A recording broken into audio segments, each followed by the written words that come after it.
4 महीने बाद हिना के दोनों हाथ आर्य के गले में थे और आर्य के दोनों हाथ हिना की कमर में। दोनों ही एक हल्के म्यूजिक की धुन पर डांस कर रहे थे। उनके आसपास आश्रम के दूसरे विद्यार्थी थे जो ठीक इसी तरह से डांस कर रहे थे।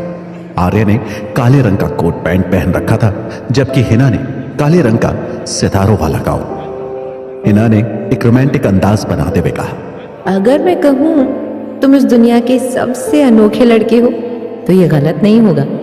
तुम्हें ना सिर्फ लड़कियों की भावनाओं का पता है, बल्कि तुम उन्हें ठीक से समझते भी हो। ये सुनकर आर्य के चेहरे पर मुस्कान आ गई। वो हल्के अंदाज में जीभ गालों को लगा चुका था। उसने कहा, मेरे ख्याल से ये तुम्हारी संगति का असर है, क्योंकि यहां आने से पहले तो मैं ऐसा कुछ भी नहीं जानता था। मेरी जिंदगी एक सीधी सादी जिंदगी थी। सुबह उठना, खाना बनाना, बाबा के साथ लकड़ियां काटना, फिर उन्हें इकट्ठा करना, शाम तक यही काम रहता था मेरा। अब जब से यहां आया हूं तब से जिंदगी अलग सी हो गई है। अब मैं ये सब नहीं करता। अब के काम तो शायद इससे भी ज्यादा बोरियत भरे होंगे। हिना आर्य की बात के बीच में तंज कसते हुए बोली, तुम्हें नहीं लगता सुबह जल्दी उठकर आश्रम की साफ सफाई करना जंगल में काम करने से ज्यादा बोरियत भरा है?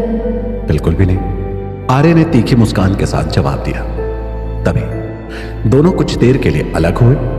आर्य ने हिना को गोल गोल घुमाया और फिर वापस दोनों एक दूसरे के करीब हो गए। हिना की बाहें आर्य के गले में चली गई, आर्य के हाथ उसकी कमर पर। हिना ने सर झुकाते हुए पूछा, और वो भला क्यों? आखिर तुम्हें ये सब काम बोरियत भरे क्यों नहीं लगते? वो इसलिए क्योंकि आर्य पहेलियां बुझाने के मूड में आ गया। क्योंकि उसने इससे आगे कुछ नहीं कहा। क्योंकि क्या? हिना जवाब सुनने के लिए बेसब्र हो रही थी। आर्य ने एक झटके के साथ जवाब दिया, क्योंकि यहां तुम मेरे साथ हो। तुम मेरे साथ होती हो तो मुझे कोई भी काम बोरियत भरा नहीं लगता। यहां तक कि तुम्हारे साथ मैं दिन भर की कक्षाएं भी बिना बोर हुए लगा सकता हूं। हिना ने आर्य को मोटी मोटी आंखों से देखा। क्या बात है मिस्टर, तुम तो बड़े ही कूल निकले। इंटरेस्टिंग तो पहले ही थे, अब तुम्हारा ये वाला रूप भी दिख गया। आखिर क्या क्या छुपा रखा है तुमने? और आर्य हंस पड़ा। ऐसा कुछ भी नहीं है, मैंने कुछ भी नहीं छुपाया। जो भी है सब तुम्हारे सामने है।